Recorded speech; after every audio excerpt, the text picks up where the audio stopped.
Siguiendo con los actos de adoración para hoy, el primer día de la semana,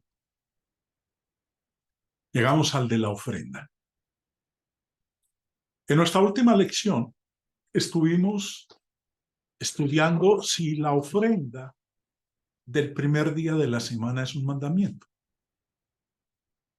En 1 Corintios 16, Pablo escribió: en cuanto a la ofrenda para los santos, haced vosotros también de la manera que ordené en las iglesias de Galacia. Cada primer día de la semana, cada uno de vosotros ponga aparte algo según haya prosperado, guardándolo, para que cuando yo llegue no se recojan entonces ofrendas.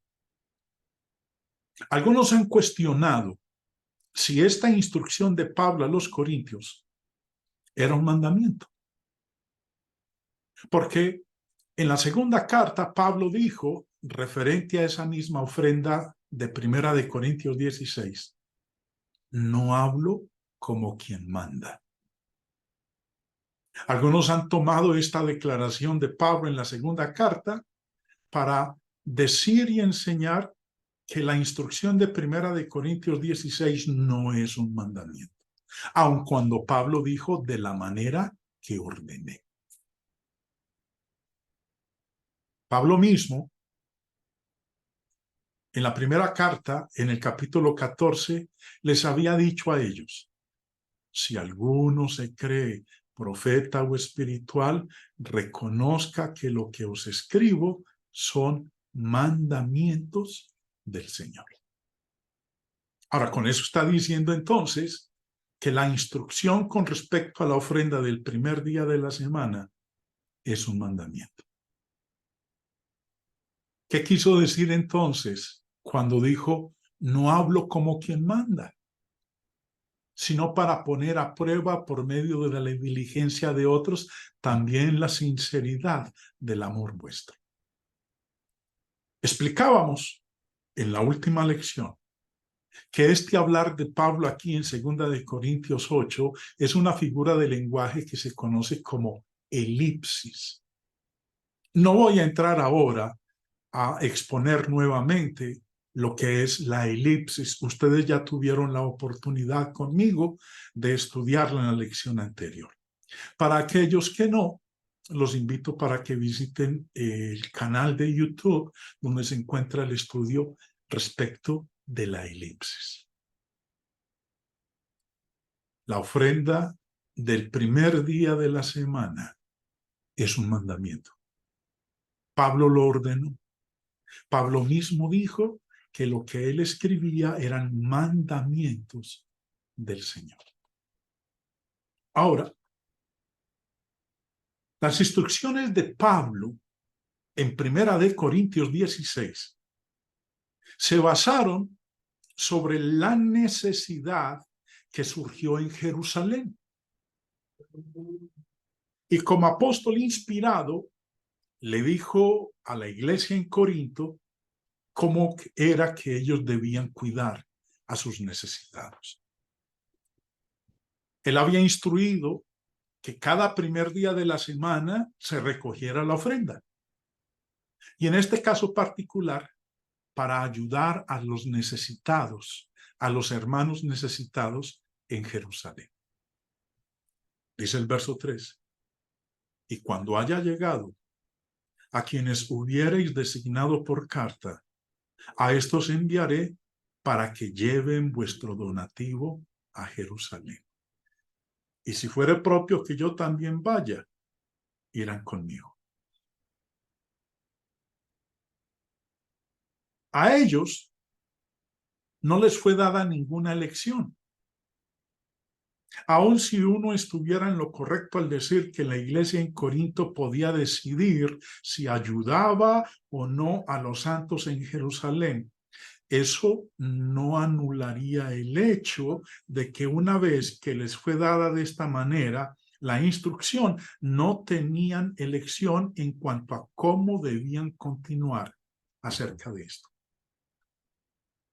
Además, el plan podría posiblemente ser mejor que un plan dado por un apóstol a través de la inspiración. De igual manera, hoy día esto no es simplemente un asunto de ofrendar. Se ofrenda porque hay necesidades que una iglesia local tiene la responsabilidad de atender, para lo cual deben conseguirse fondos. ¿Cuál es la obra que debe desarrollar y cumplir una iglesia local? 3 son las áreas en que la iglesia debe llevar a cabo su obra. 1, la evangelización. Llevar el evangelio al mundo, a todos aquellos que están perdidos, que necesitan del poder de Dios para salvación. La edificación. Es necesario que la iglesia edifique a sus miembros, los prepare, los capacite para poder predicar el evangelio. Y la benevolencia. Surge dentro de la iglesia del Señor ocasiones en las cuales miembros de ella entran en necesidad. O hermanos en otros lugares, iglesias en otros lugares, debido a calamidades de la naturaleza o distintas circunstancias, se ven en necesidad. Estas son las 3 obras que la iglesia local debe desarrollar. No es la obra de la iglesia el entretenimiento, la diversión, el esparcimiento, el vender tamales, almuerzos, sancochos, rifas, bingos, paseos, etc. Esa no es la obra de la iglesia del Señor. Es el evangelismo, la edificación y la benevolencia. Pregunta entonces, ¿cómo es que la iglesia local consigue los fondos para financiar su obra? La instrucción de Pablo en 1 Corintios 16 nos da el modelo que debemos seguir. En cuanto a la ofrenda para los santos, haced vosotros también de la manera que ordené en las iglesias de Galacia. Cada primer día de la semana, cada uno de vosotros ponga aparte algo según haya prosperado. Aquí tenemos el modelo que nosotros debemos seguir. No tenemos más que una elección en cuanto al cómo lo hicieron los corintios. 1 Corintios 16 muestra que cuando una iglesia local colecta los fondos, este debe hacerse de esta manera el primer día de la semana. No tenemos nosotros ningún otro ejemplo apostólico aprobado que nos permita a nosotros inferir cómo es que la iglesia recolecta sus fondos. Este es el único ejemplo que tenemos, 1 Corintios 16. El hermano Cogdill, en su libro La Iglesia del Nuevo Testamento, escribe: algunas veces es argumentado que este es el plan para recolectar dinero solamente para la benevolencia en la iglesia. Sin embargo, sigue siendo la misma sabiduría divina la que llevó a Pablo a Corinto para recaudar dinero, y un buen razonamiento convencerá a uno de que si funciona para recaudar dinero para una causa justa, funcionará para otra y para todas.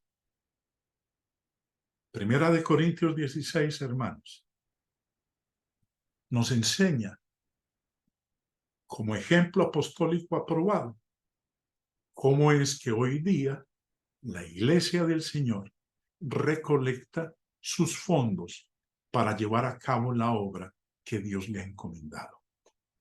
No es a través de bingos, de rifas, de ventas de almuerzos, de celebraciones. Es solamente a través de la ofrenda cada primer día de la semana.